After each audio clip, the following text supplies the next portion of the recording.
Androgens, the powerful hormones behind steroids, carry a dangerous side effect, a surge in aggression. This detail opens one of the most chilling questions in paleoanthropology. Could a Neanderthal in his prime overpower a modern human in a fight? Not in a boxing ring with referees, not inside an MMA cage with rules, but in the brutal silence of the Ice Age wilderness, where stones, spears, and fists decided who lived and who perished. Fossils whisper a disturbing truth.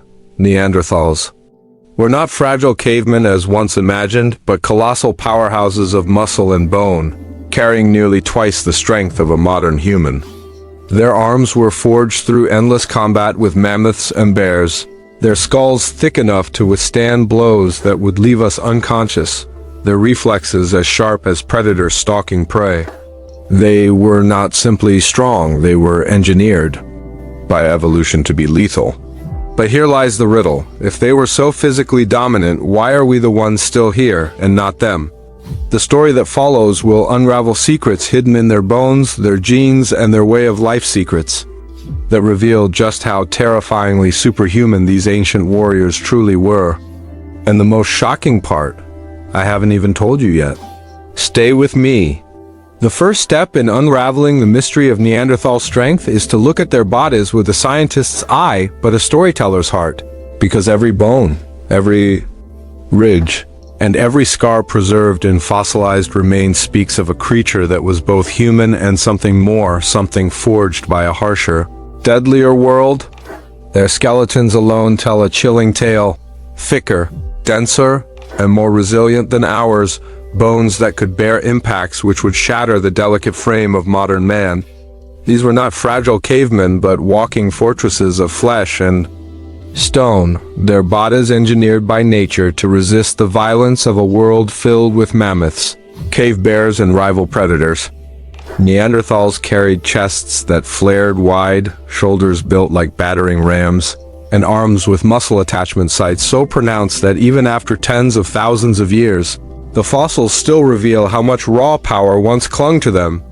Their pectoral muscles were nearly double the size of ours, their trapezius and deltoids thick from hauling carcasses, weighing hundreds of pounds up mountainsides. Their forearms so relentlessly trained by daily survival that many specimens show bones permanently curved, warped by sheer muscular force. Think about that for a moment. Muscles so strong they literally bent bone. That is not myth, that is science carved into the fossil record. Their skulls were equally formidable, heavier, and more robust than ours, designed to withstand crushing impacts.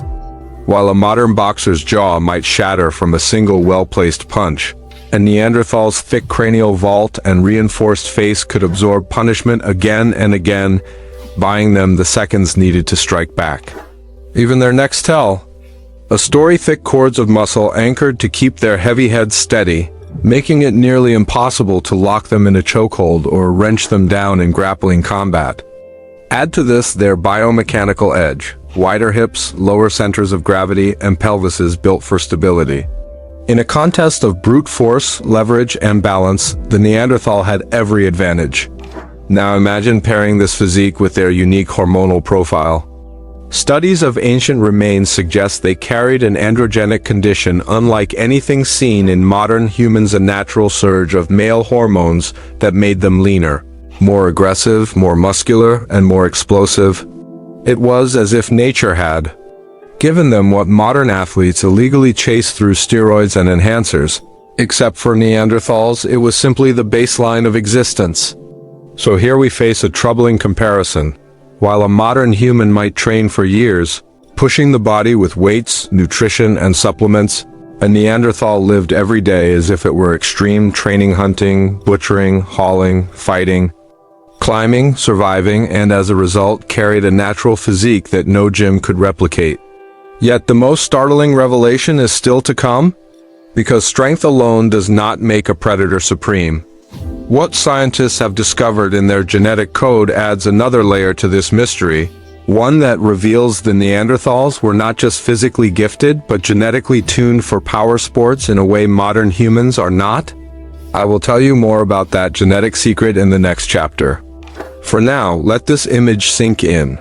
a being with twice the strength of a man, a skeleton like armor, a body sculpted by survival, and hormones flooding through every vein.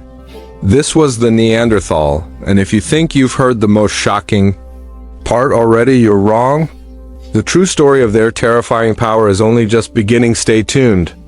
To truly grasp the terrifying power of the Neanderthal, one cannot stop at the bones alone, because hidden within their DNA lies the deeper truth of what made them such formidable beings. Modern science has uncovered something remarkable. When researchers compared the genomes of Neanderthals with ours, they found that these ancient humans carried a higher number of genetic variants associated with raw strength and explosive power, the kind of traits we prize today in Olympic weightlifters, sprinters, and fighters. But here's the unsettling twist while we struggle and train. While athletes inject steroids and risk their lives for an unnatural edge, the Neanderthal needed none of it. Their genes gave them power as their birthright. Out of 39 known power-associated gene variants, the majority were more common in Neanderthals than in modern humans, a staggering revelation that flips our understanding of athletic superiority upside down. It is not hard to imagine what this meant in their daily lives. Every hunt was a test of strength, every clash with predators a battle of endurance, every day a gym without walls. And yet, their blood carried not just the promise of strength, but the curse of aggression. Elevated androgen levels meant heightened reflexes, deeper muscle growth, and yes, more explosive tempers. Imagine facing not just a physically stronger opponent, but one whose very biology tilted toward aggression and combat readiness. Still, their strength was not endless, and this is where the mystery deepens, because genes are not destiny. They are potential, and how that potential was expressed shaped their survival. Their diet, for instance, was overwhelmingly protein-rich, massive quantities of red meat and marrow that fueled muscle growth far beyond what we see in typical Homo sapiens. This diet, combined with their genetic wiring, created a body that could withstand punishment, lift impossible loads, and sustain brutal injuries. But don't think of them as mindless brutes. Their strength was matched by an intelligence honed for survival, and that mixture of ferocity and cunning was what made them apex predators of Ice Age Eurasia. Still, here lies the paradox that keeps scientists awake at night. If they were so genetically advantaged, why did they vanish? Was their strength ultimately a gift or a fatal flaw? That question, as haunting as it sounds, is something I will return to later. For now, focus on this chilling image. A human species whose very bloodline encoded them with traits modern athletes desperately try to mimic, whose bones bent under the force of their own muscles, whose hormonal storm brewed aggression and dominance, and yet whose story ends not in triumph, but extinction. Stay with me, because the answer to why lies not only in their genes, but in the way they fought, hunted, and lived, and the next chapter reveals just how terrifying those battles truly were. To understand the true scale of Neanderthal power, one must step into the frozen woodlands of Ice Age Europe, where survival was a daily war and strength was the only currency. These were not hunters hiding behind distance, not bowmen loosing arrows from safety, but warriors of the hunt who faced colossal beasts at arm's length. Fossil records reveal a shocking truth: Neanderthals did not rely on long-range projectile weapons the way early Homo sapiens did. Instead, they preferred close combat, leaping forward with heavy wooden spears tipped with stone, driving them directly into the flesh of mammoths, bison, and woolly rhinoceroses. Imagine the ferocity required for such a task, charging head-on into creatures many times their size, grappling, stabbing, wrestling them into submission. The pattern of fractures on Neanderthal skeletons is almost identical to those seen in modern rodeo riders, men crushed and battered by enormous bulls. Except for the Neanderthal, this was not a sport but a way of life. Their arms, already monstrous in size, were constantly tested against resisting muscle and bone, their bodies hardened by the sheer brutality of hunting. And this tells us something crucial. The Neanderthal's strength was not theoretical, not something measured only in laboratories and studies, but proven day after day against prey that could easily kill them. Yet this relentless proximity hunting had consequences. It built muscle and reflexes beyond modern comparison, but it also exposed them to injuries that few could survive without communal care. Still, the very fact that many injured Neanderthals lived long after sustaining horrific damage means that not only were they physically resilient, but their communities carried and protected them, suggesting a blend of brute force and social intelligence. But pause here for a moment, because this fact raises a chilling thought. If their hunting required such close-range brutality, what would happen if a Neanderthal turned those very skills on another human? A wooden spear, an arm thick with muscle, a body twice as resilient as ours. One strike could end a fight before it began. And yet, their reliance on strength over distance also hints at a limitation, one I will not disclose just yet. For now, know this. When modern humans evolved long-range weapons, we gained distance, strategy, and endurance, but the Neanderthal remained a predator of flesh and stone, face-to-face with death. They were not designed for safe battles. They were designed for impact, for sudden bursts of violence, for overwhelming force delivered in seconds. And if you think that's terrifying, wait until I tell you about the one thing that made them nearly unstoppable in hand-to-hand combat. Something hidden in the very way their bodies moved and reacted. That secret, well, that comes next. When we compare Neanderthals to modern humans, the differences are not just striking, they are overwhelming. Take the modern heavyweight fighter, a man like Mike Tyson in his prime, delivering punches measured at 1,800 pounds per square inch. A force capable of knocking out almost any opponent. Now place that same Tyson against a Neanderthal of equal height but far denser bones, thicker muscles, and a skull nearly twice as durable. That same punch, devastating to us, would leave the Neanderthal dazed at most. His thick brow ridge and reinforced cranial vault absorbing punishment we could not endure. Meanwhile, the return strike from a Neanderthal, powered by forearms capable of generating nearly double the force of a modern human, would not just bruise but break, not just sting but shatter. Scientific reconstructions suggest Neanderthals were up to 96% stronger in the arms alone, with biceps 25% larger and far greater grip strength and evolutionary advantage forged by daily survival rather than choice. Against such power, the modern human's only chance was speed, distance, and ingenuity, but stripped of tools and weapons, even our best-trained warriors would be outmatched.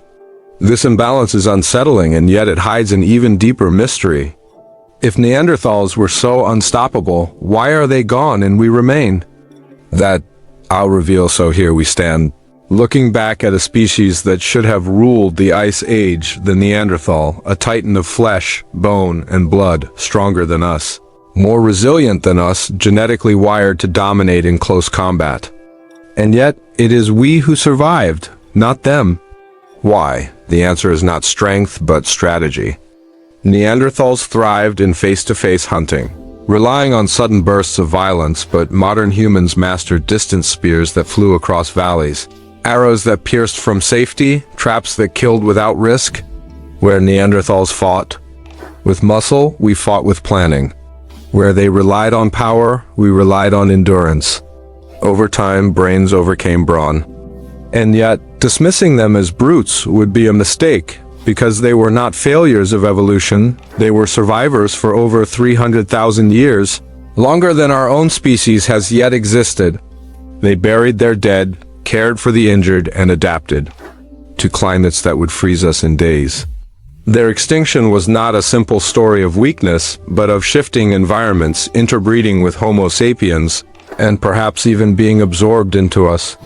And this is the final twist. Traces of Neanderthal DNA still flow through billions of people today, hidden in our genomes like echoes of their power. In a sense, the Neanderthal did not vanish. They live on inside us, their strength, their aggression, their resilience, all fragments of the superhuman legacy we carry unknowingly. So the haunting question remains, if one of them walked among us today, with all their natural gifts, would we call him a man, or would we call him a monster?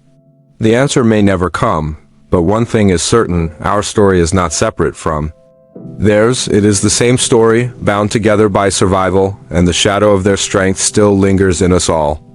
The Neanderthal was not just a cousin of humanity but a titan built for survival, stronger and tougher than we could ever be. Yet strength alone was not enough. Our strategy, endurance and innovation outlasted their raw power. Still, their blood runs in us, a reminder that the superhuman legacy of Neanderthals never truly disappeared.